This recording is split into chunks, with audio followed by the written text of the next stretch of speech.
UMNO kini tinggal 26 kerusi parlimen berbanding 54 kerusi yang dimenangi pada pilihan raya umum ke-14. Ini bukti penolakan rakyat. Terburuk dalam sejarah, akhirnya tinggal 26 kerusi, rebah di kaki DAP. Hari ini DAP buat Kali kedua, orang tuduh kita undap ke apa ke, itu memang direka cipta untuk memarahkan kita. Peduli apa? Mengapa perlu kita takut dengan DAP? Kita tak perlu takut dengan DAP. Setakatkan DAP kita takut, tak tahulah saya. Saya belumlah takut dengan DAP lagi. Dan saya tak mahu orang UMNO takut dengan DAP. Kita mesti teruskan supaya agenda Melayu kita teruskan dalam negara kita. Lok berkata, kenyataan yang dibuat Timbalan Presiden UMNO, Mohamad Hassan, adalah tidak tepat dan bersifat mengelirukan rakyat. Dakwaan tersebut mengaitkan DAP dengan penjualan pegangan saham IHH Healthcare serta penjualan sebidang tanah milik tabung haji. Sehubungan itu, Lok menyifatkan serangan terhadap DAP sebagai cubaan mengalih perhatian serta mencetuskan persepsi negatif terhadap parti tersebut. bukan main cengeng kata kat DAP kemarin. Hari ini DAP bunyi minta maaf, tarik balik. Buat malu Melayu ya. Betul tuan-tuan? Buat malu Melayu. Tak boleh nak berdiri tegak. Tak boleh nak bercakap dengan bebas.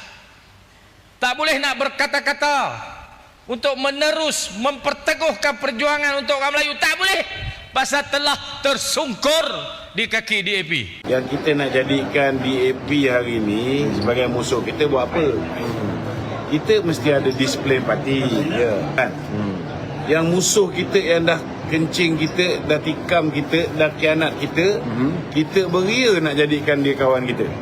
Sedangkan parti dah buat keputusan tak nak bersama dengan mereka. Kan? Kemudian yang baru berkawan dengan kita ni pula kita nak jadikan musuh. Pasal tinggal 26 kursi. Orang pandang kita sebelah mata je. Kalau kita nak keluar daripada pandangan yang begitu hina ni, menampakkan bahawa saat itu kita tahu UMNO ni sebenarnya dia tak boleh hidup tanpa kuasa. Dan dalam keadaan sekarang kita boleh sifatkan UMNO itu berkuasa dalam kerajaan, tapi dia tidak ada kuasa. Tak pernah terjadi dalam sejarah politik negara. UMNO hanya jadi pelengkap, orang lainnya Perdana Menteri. Saya tertarik dengan tajuk itu, iaitu Sanusi mengatakan pemimpin ada beban, punca UMNO kekal kerajaan perpaduan. Wow. Dan dia memetik angka 47. Relate kepada siapa? Relate kepada pemimpin-pemimpin yang ada beban. Bukan setakat Sanusi, bukan setakat Zahid Hamidi. Mungkin juga ada pemimpin-pemimpin lain yang merasakan if kita keluar, lepas ni kita akan menjadi apa? Kita akan menjadi kluster mahkamah. Hilang idea tu. Cai betul. Okey, berbalik kepada Zahid Hamidi ni tuan-tuan, saya merasakan yang sekiranya lah Presiden UMNO sekarang ni tidak ada beban, saya rasa mereka akan mengambil keputusan untuk keluar. Dengar apa Sanusi bagi tahu dekat Kedah ni, UMNO nak kawan dengan PAH, boleh, tak ada masalah. Tapi UMNO boleh bertanding 3 kursi.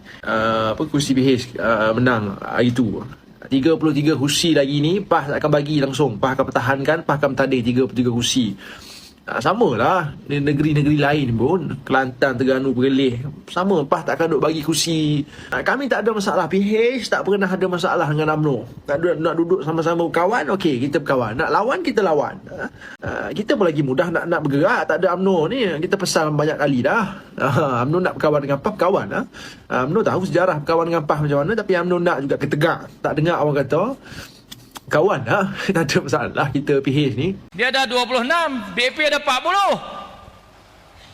Tuan-tuan sekalian, kawan dengan PAH ni, UMNO boleh bertanding 26 kursi tu je lah. Saya silap kurang daripada 26 ni. Kurang-kurang UMNO duduk dengan PH lagi banyak daripada 26 boleh bagi kursi ni. Pengundi India, Cina semua boleh bagi undi pada UMNO. Ini UMNO nak duduk dengan PAH, silakan lah.